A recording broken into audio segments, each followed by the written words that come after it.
ओम सच्चिदानंद रूपाय विश्वोत्पत्त्यादिहेतवे तापत्रय विनाशाय गोविंदाय नमो नमः।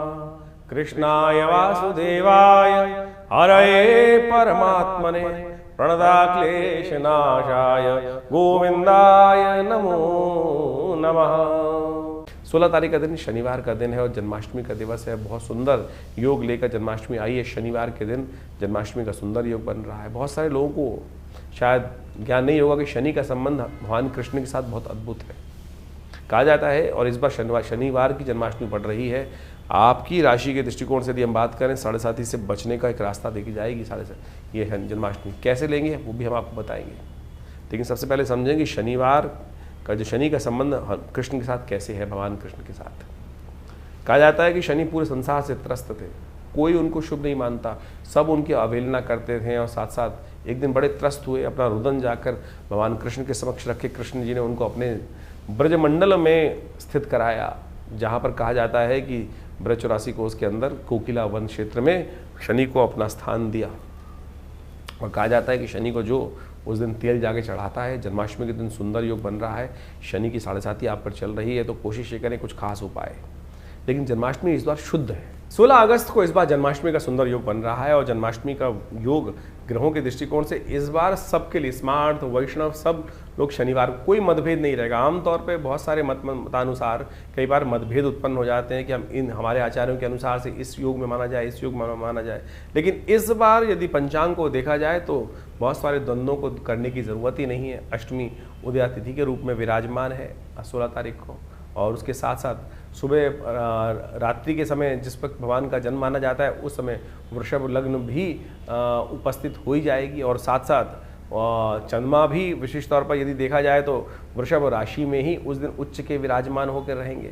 और इसके साथ साथ एक बात, ग्रहों का योगायोग और भी बड़ा सुंदर ये बन रहा है कि रोहिणी नक्षत्र वो भी रात्रि के अंतिम पहर में जाकर भोर काल से पहले पहले उपस्थित होने के योग बना लेगा। दिल्ली के पंचांग के अनुसार से देखें तो बहुत सारे ग्रहों का योगायोग इसी प्रकार से बन रहा है। तो क्या स्मार्ट, क्या वैष्णव, क्या संप्रदाय, समस्त लोगों के लिए ये सुंदर तिथि है। भगवान सुंदर का अभिषेक करें, भगवान का विशेष तौर पर पूजन करें। ओम नमो भगवते वासुदेवाय पुरुष सूक्त के द्वारा भगवान को सुंदर रूप से स्नान कराएं और उनका पूजन करें। षोडश विधि के अनुसार से षोडश जो हमारे पूजा पाठ के तरीके हैं उन सब के द्वारा सहस्रसी रेखा पुरुखा सहस्राक्ष सहस्रपात सभो में गंग सर्वात्मत्वात्तिष्ठ, इसी के द्वारा भगवान का अभिषेक दूध से, दही से, समस्त पंचामृत से भगवान का अभिषेक कराकर भगवान को वस्त्र अलंकृत करते हुए सुंदर रूप से भगवान का स्तवन करना। कहा जाता है कि आप कुछ और करें ना करें, कम से कम भगवान की जन्माष्टमी के अवसर पर भाद्रपद मास के कृष्ण पक्ष की अष्टमी के दिन अवश्य उपवास रखें।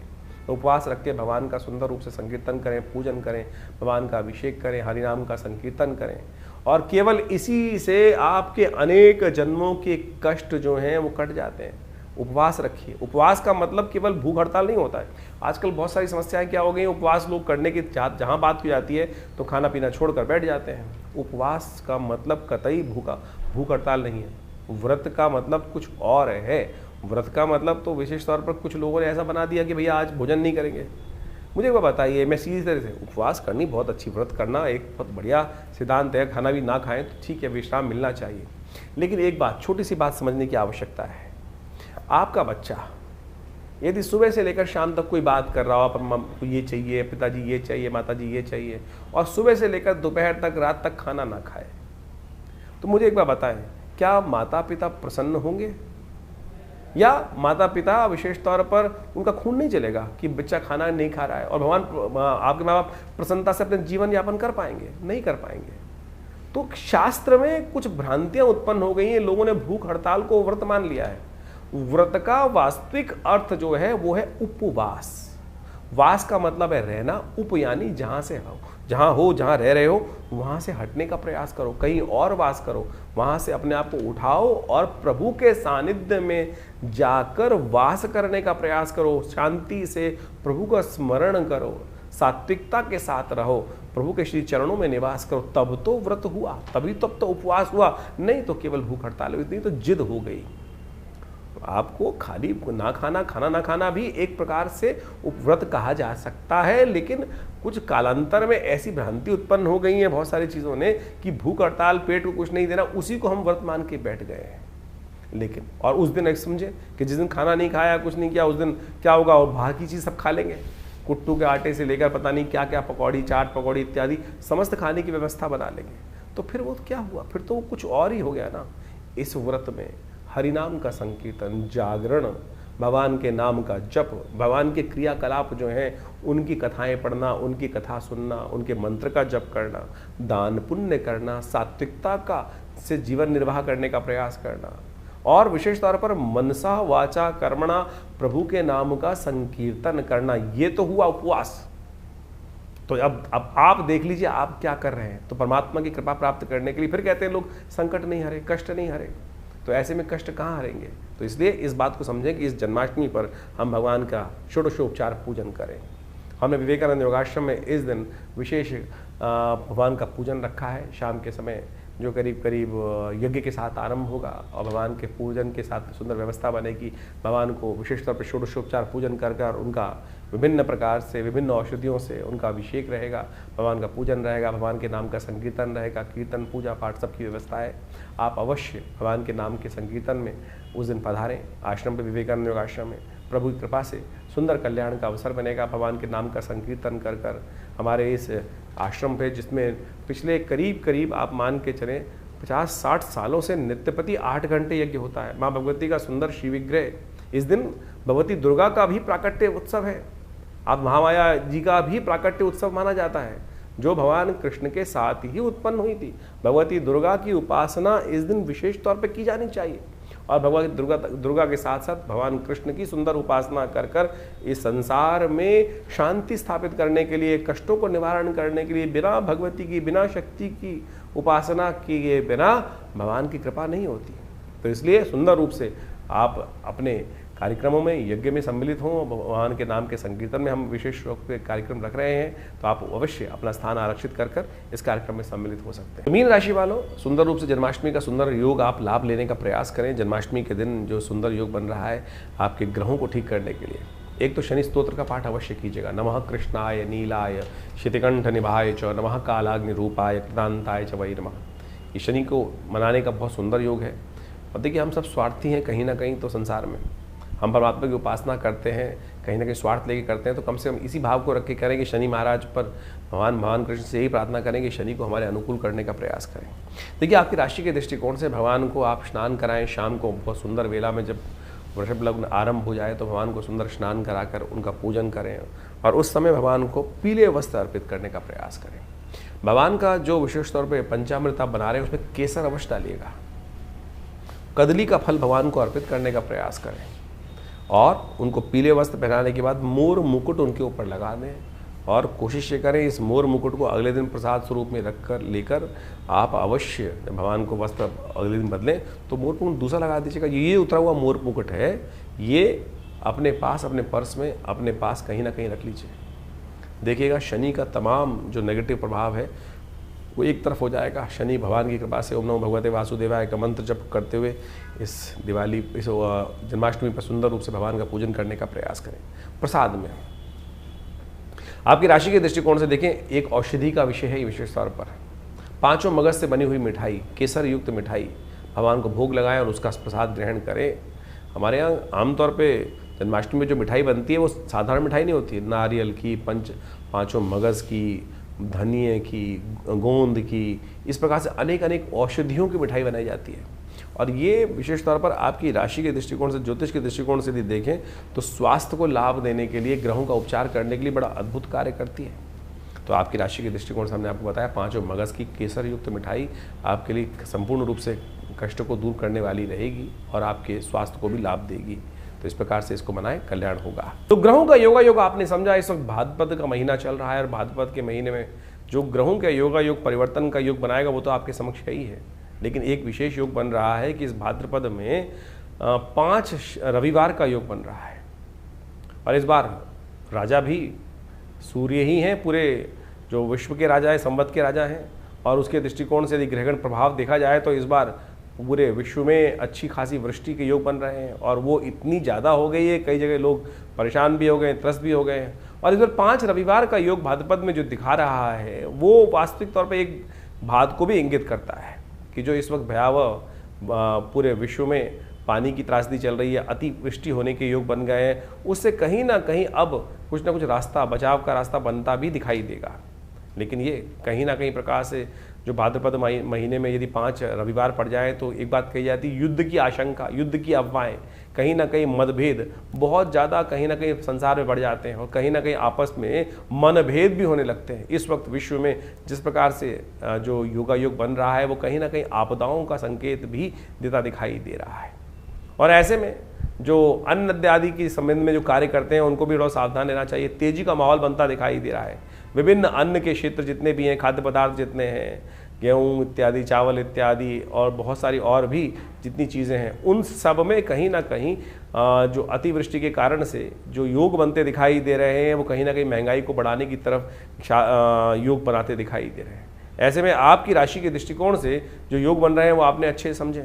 ग्रहों के प्रभाव को जितने जल्दी हम समझ लें और उसके अनुसार से अपने जीवन में सही रास्ता पकड़ लें, ये ज्योतिष का चमत्कारिक प्रभाव है। देखिए, जो सूर्य है वो हर एक स्थिति में एक सही निकलता है, लेकिन हर व्यक्ति पर उसका प्रभाव अलग अलग होता है। ग्रहों का ये परिवर्तन जो योग बनाते हैं, इन सब का प्रभाव सूक्ष्म दृष्टिकोण से हर व्यक्ति को समझ में आना चाहिए। ज्योतिष के दृष्टिकोण से बड़ा सूक्ष्म अन्वेषण है। आपकी जन्मपत्री, आपका जो भाग्य है वो हर व्यक्ति का अलग है। कहीं ना कहीं उस भाग्य पर किस प्रकार का योग बनेगा, ग्रहों का परिवर्तन क्या प्रभाव डालेगा, हर व्यक्ति पर अलग प्रभाव डालता है। एक ही क्षेत्र में रहने वाले, एक ही घर में रहने वाले, यदि हम देखें कि क्या परिवर्तन एक जैसा ही होगा सबके लिए? नहीं, बिल्कुल नहीं होगा। किसी के लिए अच्छा, किसी के खराब। एक ही घर में रहने वाले जो 8, 5, 6 जातक हैं, उन सब पर भी ग्रहों का प्रभाव अलग अलग होता है। तो ऐसे में उस परिवर्तन का प्रभाव आपके ऊपर क्या हो रहा है, राशि के दृष्टिकोण से तो आप समझ ही रहे हैं, लेकिन आपकी जन्मपत्री, आपका जन्म समय, आपका भाग्य बिल्कुल बहुत सारी चीज़ों को बताने में रास्ता बता सकता है। तो ज्योतिष विज्ञान बड़ी सूक्ष्म दृष्टिकोण से देखने की चीज़ें हैं और हम बहुत सारी चीज़ों को समझने का प्रयास करते हैं। बड़ा शोध संस्थान चलाते हैं पिछले करीब 50 सालों में। ज्योतिष के संबंध में, अध्यात्म के संबंध में, भारतीय योग विज्ञान के संबंध में हमारे आश्रम में बहुत सारी रिसर्च, बहुत सारा अनुसंधान, शोध किया गया। 50 से ऊपर पुस्तकें प्रकाशित की गई हैं। सदगुरु आचार्य श्री केशव देव जी के महाराज के सानिध्य में रहकर हमने बहुत सारे विभिन्न भारत की पराविद्याओं के ऊपर कार्य किया, चाहे वो मंत्र विज्ञान है, चाहे वो यज्ञ विज्ञान है, चाहे वो कर्मकांड है, योग की सहस्त्रों शाखाएं हैं और उन सब के ऊपर मुद्रा विज्ञान इत्यादि बहुत सारे अलग अलग विषयों के ऊपर बहुत सारा शोध अनुसंधान करके चीज़ों को समझने का हमने प्रयास किया। और आप समझें, ज्योतिष एक ऐसा विषय है कि जिसके द्वारा आप बहुत सारे कार्यों का निदान भी कर सकते हैं, डायग्नोज कर सकते हैं। बीमारियों के संबंध में भी आयुर्वेद के साथ साथ ज्योतिष को साथ साथ चलाया गया था। आज जो समाज में जो आयुर्वेद का या चिकित्सा विज्ञान का भाव है, वहाँ ज्योतिष के एक पार्ट को निग्लेक्ट कर दिया गया है। अरे ज्योतिष पूरी तरह से डायग्नोज पर ही है, आपके ग्रह बदले और वो कहीं ना कहीं कौन सा रोग उत्पन्न करेंगे, किस प्रकार से बीमारी का रास्ता बनाएंगे, ये भी ज्योतिष के अंदर बहुत अच्छे से, अगर समय खराब चल रहा है, किस प्रकार से कौन से मंत्र को जप कर कर, कौन सी मुद्रा का प्रयोग करके, कौन सी औषधि कब आपके लिए अच्छी अनुरूप रहेगी, कौन सी औषधि कब कार्य नहीं करेगी, ये भी ज्योतिष विज्ञान के माध्यम से आप बहुत अच्छे से समझ सकते हैं, कार्यों को कर सकते हैं। हमने इसके ऊपर बहुत अच्छे से चीज़ों को समझने का प्रयास किया। बहुत सारी चीज़ें हम समय समय पर आपके बहुत सारे अपने इन कार्यक्रमों के माध्यम से आपके समक्ष रखते भी आए हैं। तो आप ज्योतिष विज्ञान को सही रूप समझने का प्रयास करें। विडंबनाएं, बहुत सारी लोग आपके मन में ऐसे भाव डालने का प्रयास करेंगे कि सब कुछ भी सत्य नहीं है। अरे नहीं, एक एक चीज़ सत्य है, एक एक चीज़ का प्रभाव है। इसको आप समझें। हमारे ऋषि मुनियों ने हजारों लाखों पुस्तकें, लाखों अनुसंधान हमारे समक्ष उपस्थित किए हैं। हर ऋषि, करोड़ों ऋषि हुए आज तक हो चुके हैं और उन सब ने अपने शोध हमारी भारतीय संस्कृति में जगह जगह बताए हैं और लोग उसका प्रभाव देखते भी आए और हमने खुद देखा। बहुत सारे महामृत्युंजय मंत्र इत्यादि बहुत सारे अनुष्ठान जो समय समय पर करते हैं, उनका प्रभाव बहुत प्रत्यक्ष रूप से होता है। चाहे वो जीवन के स्वास्थ्य संबंधी समस्याएं, चाहे वो जीवन की किसी भी पहलू से संबंधित समस्याएं, उसका निदान करने के लिए विभिन्न मंत्रों के माध्यम से, विभिन्न उपायों के माध्यम से, चाहे वो रत्न है, चाहे वो विभिन्न उपाय हैं, चाहे वो दान है, चाहे वो पुण्य है, चाहे वो औषधि है, चाहे वो ध्यान है, इन सबको मार्ग अपना सकते हैं। और तो और मुद्राएं तो अपने आप में चमत्कारिक प्रभाव दिखाती हैं। ये शरीर के जो विभिन्न भागों के द्वारा योग और विभिन्न मुद्राओं का उपयोग किया जाता है। जैसे किसी का बृहस्पति खराब है तो ये ज्ञान मुद्रा का नित्य प्रति अभ्यास करें, देखें, किसी और चीज़ की आवश्यकता ही नहीं पड़ेगी। शनि यदि खराब चल रहा है, शनि का दुष्प्रभाव बहुत ज़्यादा जीवन में हो रहा है, तो यदि नेगेटिव प्रभाव है तो इसको इस मुद्रा के द्वारा, शून्य मुद्रा का उपयोग करते हुए, शनि की मुद्रा का उपयोग करते हुए यदि मंत्र जप किया जाए, कुछ भी उसका नित्य प्रति इस मुद्रा का अभ्यास किया जाए, तो उससे भी बहुत ज़बरदस्त प्रकार से आपकी समस्याओं को ठीक करने में रास्ते मिलते हैं। तो ऐसे बहुत सारी चीज़ें हैं, बहुत सारे मार्ग हैं जिनको आप समझेंगे तो बहुत अच्छे से रास्ता बनता दिखाई देगा, कष्टों को निवारण करने का योग बनता दिखाई देगा। और इन सब चीज़ों को हमें अच्छे से समझ लेना चाहिए। बहुत सारे लोग, ये कहानियाँ नहीं है, पुराण इत्यादि में जो रहस्य बताए गए हैं वो कतई किसी प्रकार भी कहानियाँ नहीं है, लेकिन उनके पीछे उसका आदि भौतिक आदि दैविक रहस्य छुपा हुआ है। उन रहस्यों को हमको समझना चाहिए। अभी सावन का महीना समाप्त हुआ, सावन में भगवान का जैसे रुद्राभिषेक करते हैं, रुद्राभिषेक करते हुए भगवान पर विभिन्न प्रकार से भगवान को स्नान कराया जाता है, कभी दूध से, कभी दही से, कभी भस्म से। भगवान के ऊपर बिलपत्र चढ़ाए जाते हैं, दूर्वा चढ़ाई जाती है, भंग चढ़ाई जाती है, और तो और वो आक के पत्ते चढ़ाए जाते हैं, धतूरे के पत्ते चढ़ाए जाते हैं। यदि इनको वैज्ञानिक तौर पे आप देखने का प्रयास करेंगे तो इन सब के माध्यम से आप समझे, घास को चढ़ाकर भगवान के ऊपर चढ़ाने का कारण क्या है? उसका मंत्र है कांडात कांडात प्रोहंती। भगवान के ऊपर चढ़ाते हुए इस मंत्र को कहा जाता है। औषध विज्ञान के अनुसार से आपके जो बहुत सारी बीमारी को ठीक करने के लिए, पेट संबंधी बीमारियों को ठीक करने के लिए ये बहुत दिव्य औषधि है। जो घास के ऊपर 3 जो अंकुर, दिरवा अंकुर होते हैं, कहा जाता है गणेश जी एक बार बीमार हो गए थे और ऋषियों ने 108 दूर्वा अंकुर अभिमंत्रित कर कर गणेश जी को दिए, उससे उनको स्वास्थ्य में लाभ प्राप्त हुआ। इसी प्रकार से विभिन्न जो चीज़ें हमारे क्रियाकलाप कर्मकांड के सिद्धांत से भारतीय संस्कृति में बताई गई हैं, पुराण इत्यादि में चीज़ों में बताए गए हैं, वो सब के सब क्रियाकलाप बहुत रहस्यपूर्ण है, परम वैज्ञानिक है। औषधीय दृष्टिकोण से भी उसको अच्छे से समझा जा सकता है। तो आप इन सब को समझें। हम समय समय पर आपकी राशि के दृष्टिकोण से बहुत सारी चीज़ें बताते हैं, लेकिन जन्मपत्री भी उसका बहुत विशद विषय है और वृहद विषय है। साथ साथ आपके हाथ की रेखाएं, मस्तिष्क की रेखाएं और ये सब का सब शरीर की जो विभिन्न आकृति विज्ञान है, वो ज्योतिष के अनुसार समुद्र शास्त्र के माध्यम से इन सब रहस्यों को अच्छे से समझकर हम जीवन में उत्थान की तरफ आगे चलें। और भारतीय संस्कृति परम बहुत सुंदर रूप से उपस्थित किए गए इन सब रहस्यों को, तो आप यदि इन सब चीज़ों को समझेंगे तो बहुत बढ़िया आपके लिए बहुत सारे विषयों को अच्छे से हम बताएंगे। आश्रम से द्वारा जो प्रकाशित पुस्तकें हैं वो आप हमारी वेबसाइट पे जाके देख सकते हैं। mudrasforhealing.com वेबसाइट है हमारी, acharyavickramaditya.com वेबसाइट है हमारी, vivekanandnaturecure.com ये भी हमारे आश्रम की ही वेबसाइट है। और यहाँ पर हमारे आश्रम की समस्त गतिविधियों को समय समय पर हम बताते रहते हैं। बहुत सारे विभिन्न कार्यक्रम आश्रम पे समय समय पर चलते रहते हैं और इन सब विषयों को आप अच्छे से समझकर और इन सब से आश्रम से जुड़ें। और स्वागत है आप सबका हमारे यहाँ जो नित्य प्रति कार्यक्रम होते ही हैं। रविवार को विशेष कार्यक्रम में, यज्ञ में आप सब लोग सम्मिलित हो सकते हैं। सुबह 8 बजे से लेकर करीब करीब 10 साढ़े 10 बजे तक भंडारे के साथ बड़ा यज्ञ और स्वाध्याय इत्यादि का कार्यक्रम चलता है हर रविवार को। और आप सब अपने विषयों को लेकर आश्रम पे उपस्थित होंगे तो हम अवश्य जो भी भगवान की कृपा से रास्ता बनेगा अवश्य आपके साथ बनाएंगे। जीवन में कल्याण का मार्ग प्रशस्त हो, आप सबको आशीर्वाद, कल्याण हो, भगवान का कृपा आपके साथ हमेशा बनी रहे।